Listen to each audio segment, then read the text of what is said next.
దేవా, ఈ నైవేద్యం అమ్మవారికి పెట్టు, నేను శర్మగారితో మాట్లాడొస్తా. సరే స్వామి.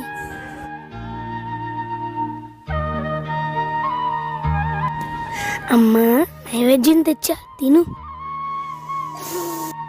వాసన భలే ఉంది. ఏంటమ్మా తినడం లేదు? పోనీలే, నేనంటే ఇష్టం లేదేమో. కమ్మటి పులిహోర తెచ్చి పెట్టకుండా వెళ్ళిపోతావేరా?